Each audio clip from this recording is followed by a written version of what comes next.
tarde. Meu nome é Eduardo Modena, sou atual reitor do Instituto Federal de São Paulo e, como conselheiro do Conselho Nacional dos Reitores dos Institutos Federais, o CONIF, seria o correlato da UDIF. Eu fui designado pela diretoria para estar aqui junto com vocês. Eu agradeço bastante o convite do sindicato DUF Goianense e os Sinti-IFES pelo convite. E eu estou muito contente aqui por conta do que nós ouvimos na parte matutina, foi muito interessante, professor José Geraldo, e também pela explanação aqui dos colegas que me antecederam. A essa altura do campeonato da tarde, eu acredito que boa parte do que a gente poderia escutar de propostas de avanço em relação à questão da autonomia, a gente já escutou. Então eu vou fazer uma coisa, pelo menos a minha pretensão, fazer uma coisa um pouco mais rápida, mais leve, no seguinte aspecto. O CONIF, ou os reitores dos institutos federais, têm alguma proposta específica de autonomia? Não tem. Por que isso? Porque, historicamente, a Constituição, a confecção dos parâmetros de criação dos institutos federais passou por um processo histórico muito interessante, onde um governo de esquerda, ou de base popular, com o intuito de realmente investir na educação, propôs uma agenda para o ensino em geral. Então a gente viu a expansão das universidades, nos seus números de campi e até mesmo no número de novas universidades. Mas talvez o grosso desse investimento em educação que o governo federal fez nos últimos 12 anos, principalmente o governo Lula, eu acho que deve ter sido em cima do ensino tecnológico, onde nós tínhamos os Centros Federais de Educação Tecnológica, os chamados CEFETs, herança das antigas escolas técnicas e herança de vários nomes que, na raiz, em 1909, o Miro Peçanha faz a fundação das escolas de artistas. Então, nós estamos nessa herança. Então, tem algum momento, e eu juro que eu não estava, eu sou reitor super novo, Passei 27 anos, 28 anos na oposição. Faz 3 anos que a gente conseguiu derrubar o status quo lá no antigo Cefet e depois do Instituto Federal. Então eu confesso que a gente nunca teve muitas informações. Eu tenho colhido informações a respeito, dentro da CETEC, que é a Secretaria de Educação Técnica e Tecnológica, e junto com os reitores que fizeram a confecção desse marco, que é a Lei 11.892, que institui os institutos federais. Então, nessa lei, parte, ou boa parte do que foi discutido aqui, que tem a ver com a economia, digamos assim, estaria resolvido. Estaria resolvido na perspectiva das lutas internas dos CEFETs, que viraram os institutos federais. Então, claro que não há unanimidade, mesmo entre os reitores dos institutos federais, a respeito dessa avaliação que eu estou fazendo agora. Mas eu em particular, que passei boa parte do tempo olhando o que aconteceu com os CEFETs no governo Fernando Henrique, antes do governo Sarney, Então, se vocês somarem governo Sarney, Collor, Fernando Henrique e Lula, está dando quase 28 anos, que é a minha trajetória, 29 anos, minha trajetória na escola.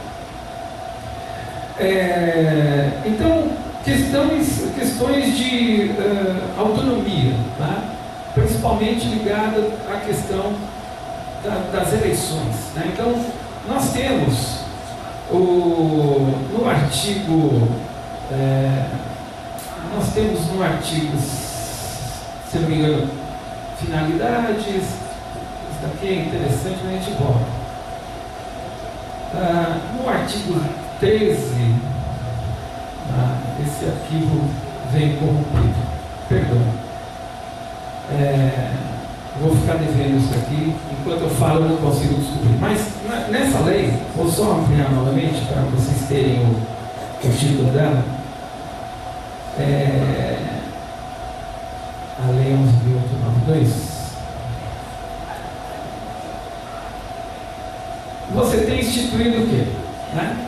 Os institutos serão organizados por dois órgãos básicos, né? O Conselho Superior e o Colégio de Dirigentes.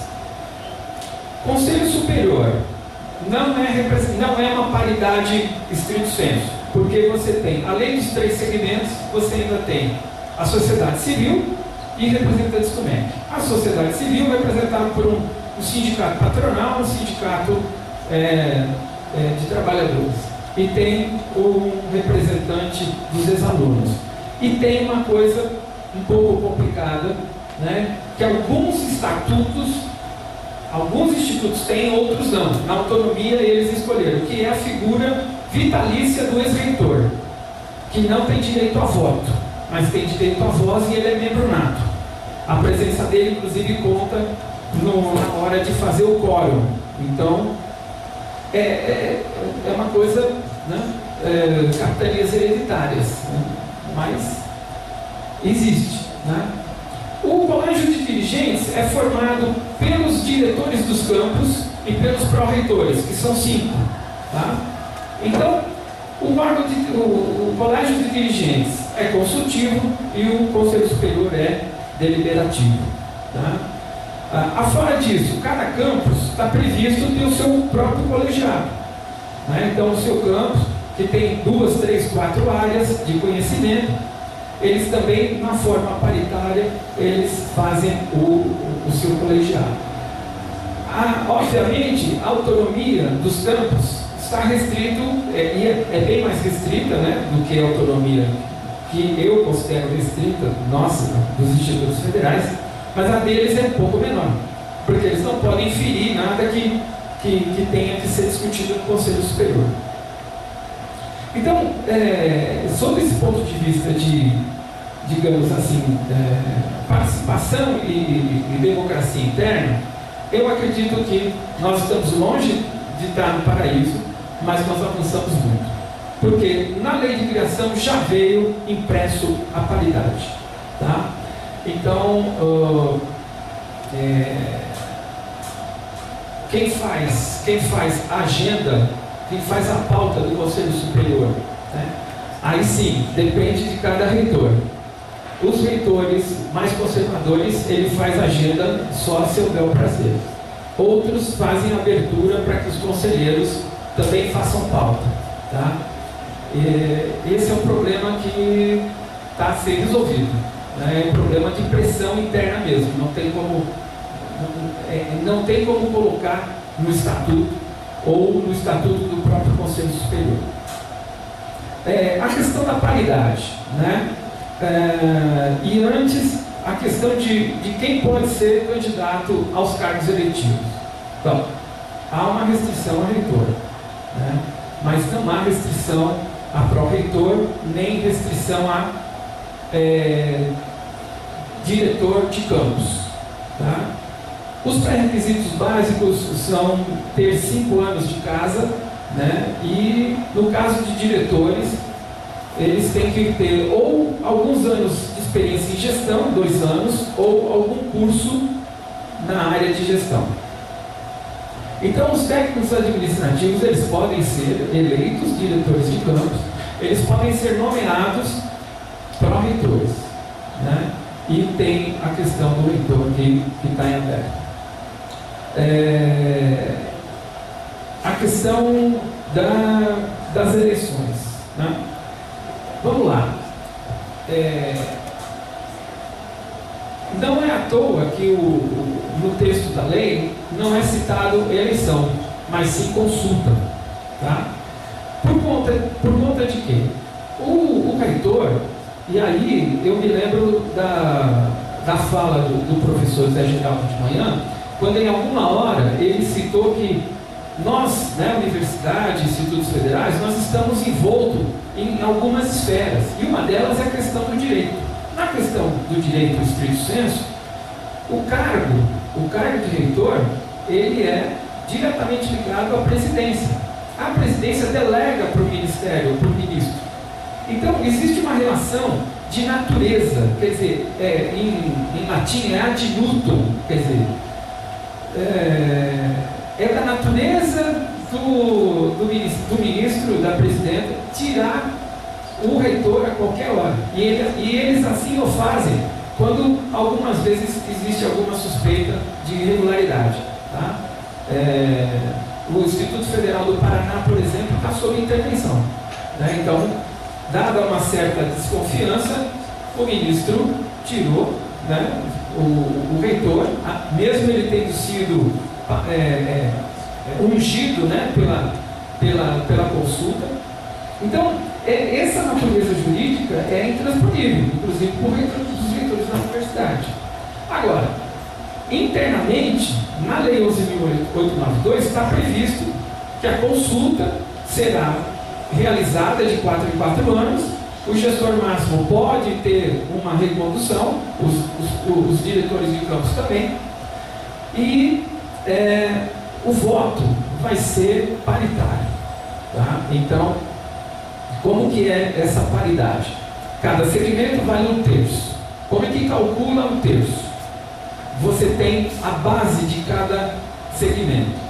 Então, um exemplo hipotético, você tem num campus novo, da terceira fase de expansão, você tem um modelo, né? A CETEC fez o modelo, você tem lá 45 administrativos, 70 professores. E, teoricamente, para 70 professores, numa conta de 20/1, que é um acordo de metas que foi assinado em 2010 entre os reitores e a CETEC, né, existe um esforço, uma necessidade de que nós tenhamos uma relação de 20 alunos para cada professor, então, teoricamente, tem 1.400 alunos. Nunca tem, é menos. Nessa relação, como que a gente calcula os votos? Então, vamos pegar os professores, 70. Os 70 vai na parte de baixo da fração. E em cima vai o número de votantes para aquele candidato, o candidato José, e o Antônio e o Sebastião. Então, para o primeiro candidato, ele pega os votos dele e divide por 70. Os votos que ele tem no setor administrativo, ele vai dividir por que número? Por 45, que é o número máximo de votos naquele segmento. Ora, na hora que a gente vai fazer isso para os alunos, a base dos alunos é 1.400. Significa, na prática, se a gente fizer a conta cabeça por cabeça, né, 45 dobra 90, então seria, se fossem 90 professores, nós teríamos que um administrativo, a cabeça, um voto administrativo, para ficar equivalente ao de professor, precisaria 2 votos de professor. E de alunos, um monte. Tá? Então, a paridade é legal, é um grande avanço. Né? Ainda mais considerando que existe universidade que ainda está calculando 70, 15, 15. Tá? Mas ainda assim, ela tem um problema. E é um problema de família. Tá? Claro, não é consenso. Alguns acham que está tudo bem, está tudo certo. Em particular, o CONIF, boa parte dos reitores tem uma proposta de mudança. É que esse 1/3 de professores e de técnicos administrativos, eles se juntam, formando 2/3. Aí, pelo menos dentro dos servidores, né, considerando os servidores esse conjunto, você não teria esse problema de isolamento. Mas ainda assim nós teríamos um problema com os estudantes. Por que é muito ruim esse cálculo para estudante? Porque o estudante que de alguma forma É uma parcela razoável, ainda está se descobrindo, ainda não se colocou como ser político, né? Não desabrochou para essas preocupações. E aí nós estamos considerando que nós não somos universidade estrito sensu, nós temos alunos na faixa etária de 15, 16 até 50, 60 anos, né? É razoável de imaginar, e assim tem sido historicamente, a adesão à eleição não é muito forte dos alunos. Então acaba que os alunos já têm baixa representatividade, e na hora que poucos vão votar, menos ainda. O CONIF não tem proposta para resolver esse quesito em relação aos alunos. No Instituto Federal de São Paulo, quando eu estava lá na seção sindical do Sinasef, a gente tinha uma proposta, né? É que não se contasse toda a base, 1.400 alunos, se contasse apenas os que iriam votar, né? Por quê? É muito raro, né, você ter 100 alunos votando, 200, é sempre muito mais que isso. Mas é uma proposta polêmica, né? Assim como o voto universal é polêmico, mas é isso o professor Modena como dirigente sindical há 3 anos atrás. O CONIF não tem proposta para isso. O CONIF tem proposta para unificar as duas, sim. Tá? Então, isso é uma coisa que a gente pode trazer. Bom, então, a respeito desses dois quesitos, né, que é quem pode votar e como vota, a gente apresenta, né, convida vocês a se debruçarem, fazerem uma leitura no artigo 13, né, da 11.892, onde está colocada essa questão de quem vota e de que jeito que é a votação. Agora, fazendo a minha segunda parte da minha explanação aqui que eu pensei trazer para vocês é o seguinte: na questão da autonomia ampliada, eu chamo assim todos os outros quesitos que o Eduardo trouxe, o Rafael também trouxe aqui, que foi abordado pelo professor Gessi, que são as questões orçamentárias, né? As questões a relação que nós temos com o 866, a necessidade da gente equacionar de uma maneira melhor a questão da procuradoria jurídica, né? Nós temos, dependendo do governo, né, nós temos algum tipo de ataque, né? Então, claro, alguns ataques são melhores que outros, né? No governo Fernando Henrique, né, a gente tentou sobreviver. O torniquete administrativo, as reformas, e principalmente o gargalo financeiro foi brutal, né? Os reitores daquela época, alguns eu tive felicidade ainda de conversar, há muitos que estão aposentados e tal, eles nos contam o drama que foi tentar levar a universidade naqueles anos, né? Então o ataque, e é isso que eu acho que é importante a gente polemizar, né, pelo menos na discussão da autonomia, é o seguinte: como que a gente garantiria às universidades e institutos algum tipo de regra que perpassasse, né, essas políticas de governo? Porque foi política do governo, sim, do Fernando Henrique, tentar fechar. Por quê? Porque é gasto, né? No ideário neoliberal, nós somos gastos, né? E esse tipo de governo não quer gastar com a gente, não quer gastar com saúde, não quer gastar com outras ações, né, com políticas públicas. O ataque do governo Lula é um ataque seguinte: olha, vamos resgatar 500 anos em 5 anos, 8 anos, aí estressa a máquina, né? Então a reitora da Universidade Federal de São Paulo, Soraya, numa mesa na região, uma região pobre de São Paulo, São Miguel Paulista, ela e o ministro, né? E a população querendo assim: ministro, Soraya, cadê a nossa universidade que ainda não chegou? Aí a Soraya fala: mas o ministro tem que mandar dinheiro. Aí o ministro fala: eu vou tentar conseguir dinheiro.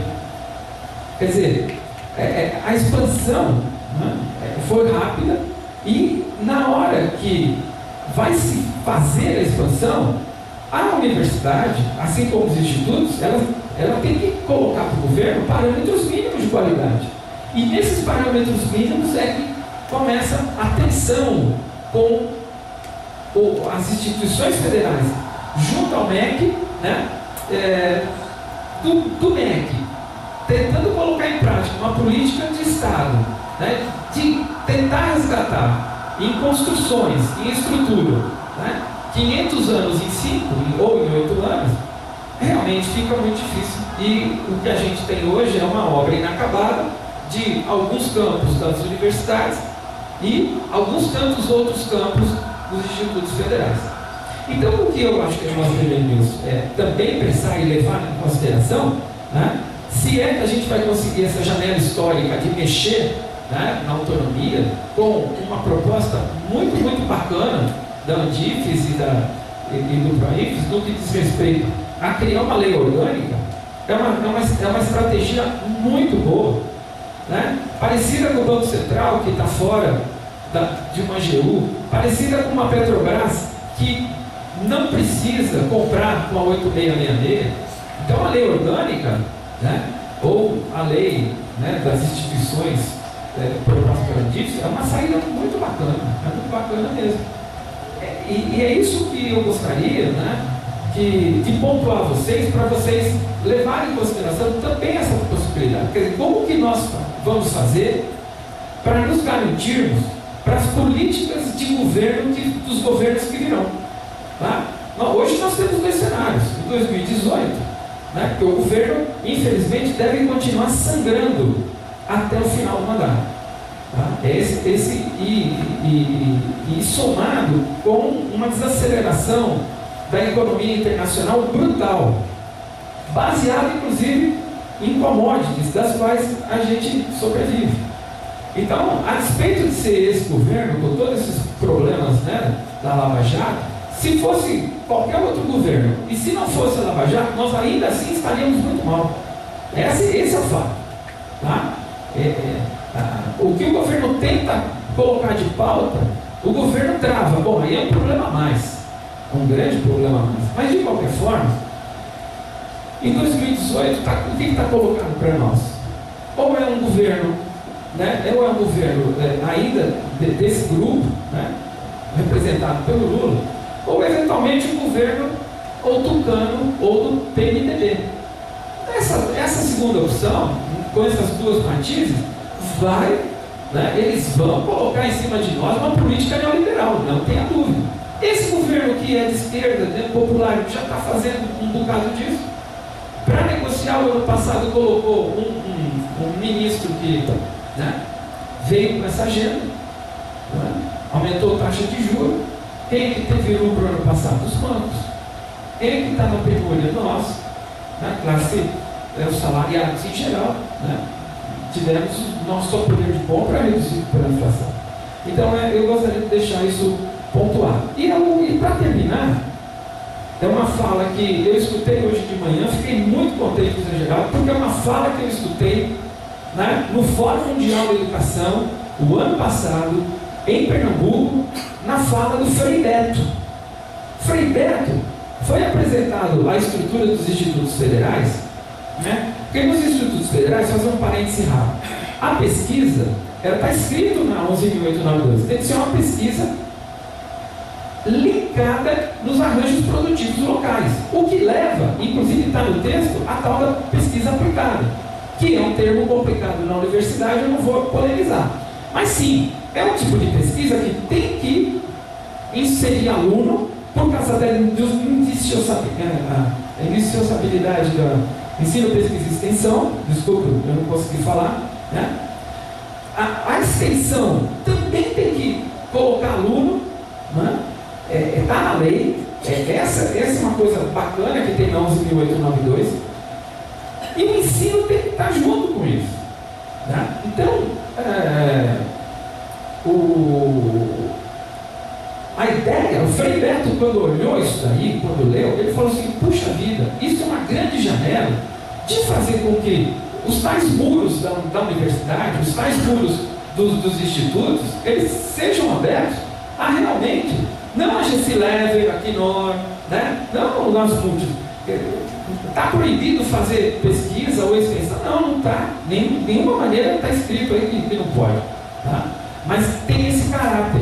E é nessa hora que eu vou deixar isso como reflexão. Será que a universidade, salvo aquelas exceções que parece que tem aumentado cada vez mais, está realmente engajada em fazer a população, fazer as empresas de médio porte, de pequeno porte, sair da situação que se encontra?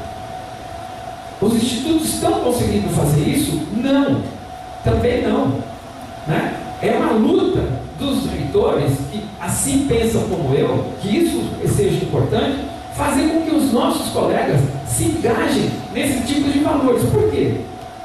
Porque quando a gente faz a expansão e coloca centenas e centenas de novos servidores, professores e técnicos, da onde a gente vai buscar esse material humano? Da mesma sociedade que é conservadora, né? A gente tem visto aí o levante do conservadorismo e o eco que isso faz. Tudo bem, tem uma lavagem cerebral da Veja, da Rede Globo, da Bandeirantes, né? A despeito disso, a nossa sociedade tem a tendência de ser conservadora. Esse é o fato, né? Então, na hora que a gente traz esses colegas para dentro, nós também estamos trazendo esses colegas conservadores. E mais ainda, no Instituto Federal nós temos um desafio. Não existiu até hoje um professor que na nossa lei ele pode dar aula de qualificação, de ensino médio e de bacharelado, pós-graduação e pós-doc. O nosso professor, ele pode fazer tudo isso, né? Claro, desde que ele tenha mestrado para dar aula na graduação, pós para dar... Sim, garantido isso daí. Os institutos federais é uma coisa meio maluca, né? Uma coisa meio maluca, né? É uma quebra de paradigma. O Frei Beto viu isso daí e falou assim: poxa, isso é uma chance da gente conseguir realmente atender, né? Atender como estrutura, né? Os nossos laboratórios, eles têm qualidade, né? As nossas salas de aula têm qualidade. Os nossos professores, concurso público, super acirrado, né? Eu acho que no Instituto Federal hoje, uns 40% tem mestrado, mais uns 30% tem doutorado. Então não é gente má qualificada, não, ao contrário, tá? Então, essa possibilidade de a gente dar um retorno para a sociedade, eu acho que é isso que a gente tem que colocar em mente.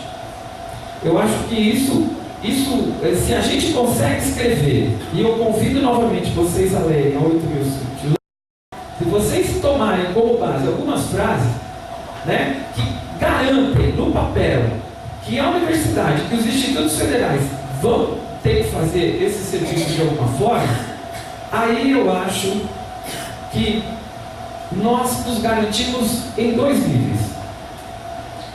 Vai ser mais fácil tramitar essas leis, vai ser mais fácil, porque é assim, nós não recebemos verba pública, nós não somos agentes públicos, nós temos que dar retorno ao público, né? Então essa é, claro, nada é fácil no Congresso, nada é fácil no Congresso, mas se você tem no bojo do texto a garantia que isso vai acontecer, tramita mais fácil. E 2, né? 2,5, vai. Os órgãos de controle. Os órgãos de controle, eles gostam quando isso está escrito. Eles são conservadores, sim, mas eles entendem a grandeza desse tipo de olhar para a sociedade. Quer dizer, os institutos federais já têm isso no bojo, então eles estão voltados para isso. Está difícil fazer, mas está na lei. E segundo, para finalizar, é o seguinte: eu estive na oposição toda a minha vida, 3 anos atrás. Vocês querem saber? Eu ficava muito pé da vida, mas muito pé da vida, de ver, né, colegas meus nos postos de pró-reitores, nos postos de diretores ou de gerentes acadêmicos, né? Eu ficava muito pé da vida de que, né, por falta deles não serem escolhidos, né, era tudo indicado, o reitor, como os nossos campos ainda não tinham 5 anos, ele indicou todos os diretores, E podia, está na lei, né? Enquanto os campos não fazem 5 anos, o reitor tem esse poder, né, na mão. Por conta dessa falta de transparência, por as indicações, né, generalizadas, a gestão era muito ruim. Era muito ruim. E aí eu ficava pensando, pô, mas quem é que vai cobrar? Quem é que vai cobrar essa instituição aonde eu trabalho, desses colegas que não estão dando retorno para a sociedade? É o meu imposto que está pagando o salário desse povo. Então, eu estou trazendo isso à baila, por quê? Porque os nossos gestores, né, e estou falando de ministros, secretários e tudo, a respeito de todas as faltas de qualidades que eventualmente a gente possa achar que eles não têm, né, ou seja, todas as críticas que a gente tem a eles, eu posso garantir uma coisa, né? Eles, quando nos cobram, tá, eles nos cobram exatamente no sentido de que, olha, o governo colocou dinheiro, construiu, contratou, queria os alunos, queria as ações de extensão, queria a pesquisa para tentar resolver, né, os problemas da indústria, o problema do terceiro setor. E isso a gente tem que levar em consideração. Eu acho que se a gente pensa na possibilidade de rever esses textos, colocando esse viés, eu acho que a gente avança. E a gente dá sentido a nós mesmos. E, finalmente, a gente tenta colocar uma barreira para que o próximo governo, daqui 3 anos, né, os jovens estão aqui, tem muitos colegas que vão ter vida administrativa e vida na docência daqui mais 5, 7, 8, 15, 20 anos. Eu não, né? Eu daqui a pouco posso me aposentar, mas para vocês, né, para ter vida longa e para ter uma vida segura, para as maluquices dos governos, né, política de governo A, B, C, eu acho que a gente podia, né, ter um avanço se a gente conseguisse colocar tudo isso nas propostas que estão sendo colocadas aqui. Tá certo? Gente, obrigado, né? De novo, obrigado pelo convite, obrigado pela oportunidade de conviver com os colegas, escutar e aprender cada vez mais.